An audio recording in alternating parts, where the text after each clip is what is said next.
Assalamualaikum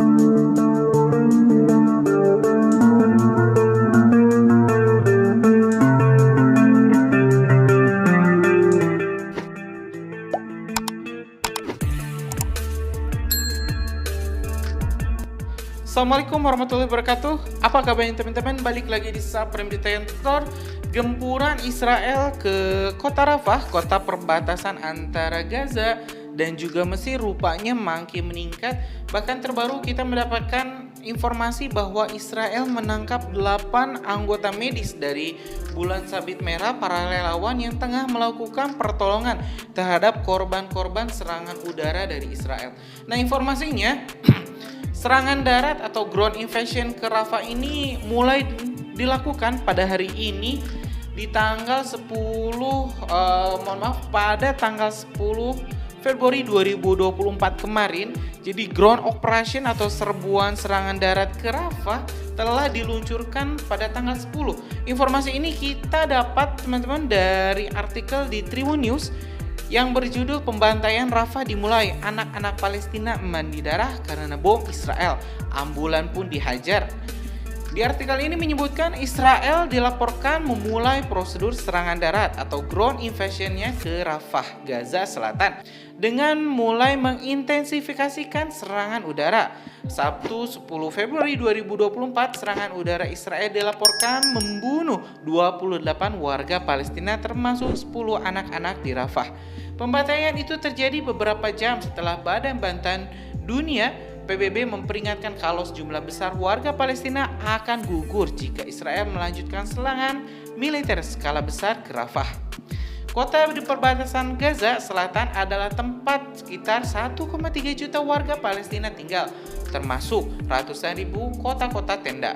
Ada rasa cemas dan panik semakin besar di Rafah, kata Philippe Lazzarini, Kepala Badan UNRWA kepada Reuters. Orang-orang tidak tahu harus kemana pergi, katanya. Serangan itu juga membuktikan kalau syarat evakuasi warga sipil lebih dulu sebelum ground invasion dari Perdana Menteri Israel Benjamin Netanyahu cuma formalitas atau basa-basi.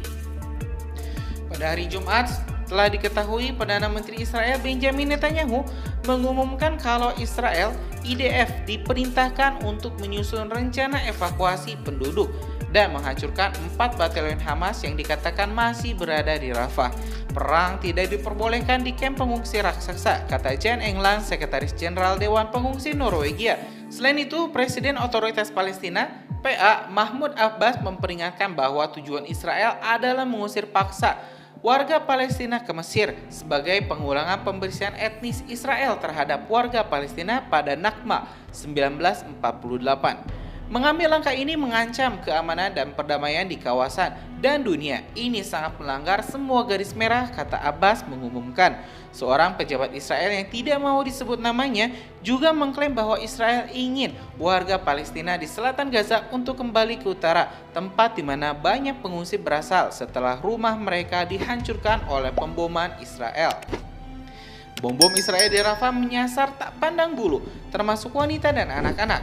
Bahkan seorang bocah perempuan Palestina berusia 5 tahun, Hind Rajab misalnya, ditemukan gugur pada Sabtu.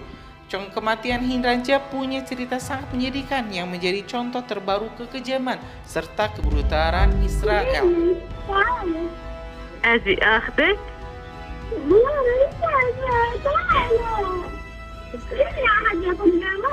حبيبتي طيب ما انا يا حبيبتي رح اجي اخذك هلا عمو من الهلال عماله عم بنصك عشان احنا نقدر نيجي ناخذك. حواليكي في ضرب رصاص؟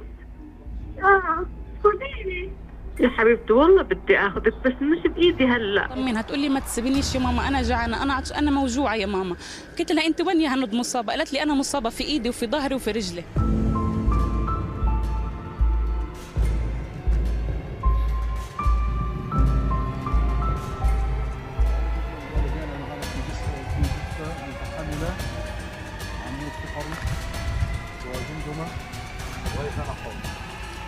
هذا يدلل انه تم استهداف سيارة الاسعاف وعدم احترام لا قوانين دولية ولا اعراف انسانية وهذا يعني ما يعني يستدل منهم من جرائم. Pasukan Israel dilaporkan menembaki mobil yang dia tumpangi bersama kerabatnya akhir Januari, sekitar sepekan lalu. Awalnya semua penumpang mobil itu gugur kecuali Hind dan sepupunya Layan Hamedah 15 tahun yang meminta bantuan menggunakan telepon seluler. Saat sedang menelpon layanan darurat, pasukan Israel melepaskan tembakan dan membunuh seluruh orang. Hind kemudian berbicara di telepon sambil menunggu ambulan untuk menyelamatkannya. "Ayo bawa aku, maukah kamu datang dan membawaku? Aku sangat takut, mohon silahkan datang." Hind terdengar kata-kata terakhir terekam dalam panggilan direspon tersebut. Pasukan Israel kemudian melepaskan kembali tembakan dan membunuh keduanya. Pekerja ambulan yang dikirim untuk menemukannya sehingga sampai saat ini jasad anak usia 5 tahun itu yang bernama Hind tidak diketahui apakah meninggal atau bagaimana. Oke, teman-teman. Selain informasi tersebut, tentara Israel juga diketahui menyerbu sebuah rumah sakit yang bernama Rumah Sakit Al-Amal di kota Khan Yunis di Gaza Selatan serta menangkap 8 staf medis serta orang-orang terluka. Informasi ini dirilis di CNN Indonesia di artikelnya yang berjudul "Israel tangkap 8 staf Bulan Sabit Merah Palestina Gaza", menyebutkan bahwa pasukan pendudukan menangkap lebih dari 8 anggota staf kami di Rumah Sakit Al-Amal, termasuk 4 dokter, dan menahan 4 orang yang terluka beserta 5 rekannya. Kata Bulan Sabit Merah Palestina PRCS. Kata Bulan Sabit Merah Palestina PRCS lewat pernyataan resmi mereka dikutip Sabtu 10 Februari 2024. PRCS mengungkapkan pasukan Israel menghina, menginterogasi dan memukul semua tim di rumah sakit tersebut serta tidak memberi mereka makanan dan akses ke toilet. Pihaknya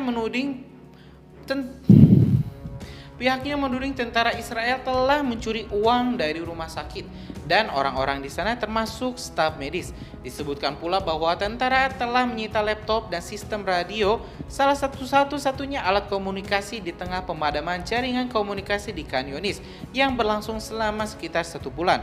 Pada Jumat pagi, PRCS melaporkan telah kehilangan komunikasi total dengan timnya di Rumah Sakit Al-Amal. Mereka juga menyampaikan kekhawatiran mendalam tentang keselamatan tim medis di Rumah Sakit Al-Amal serta korban luka dan pasien. Ya teman-teman, barusan kita sudah membaca sama-sama mendapatkan informasi terkini terkait kondisi Rafah dan juga Khan Yunis di Gaza Tengah ya. Kita tentu berdoa semoga kekerasan kebrutalan Israel ini cepat berakhir dan kemenangan segera didapat oleh Palestina. Nantikan teman-teman update terkini terkait konflik Israel Gaza di YouTube Supreme Detector dengan subscribe dan nyalakan lonceng notifikasinya. Terima kasih. Assalamualaikum warahmatullahi wabarakatuh.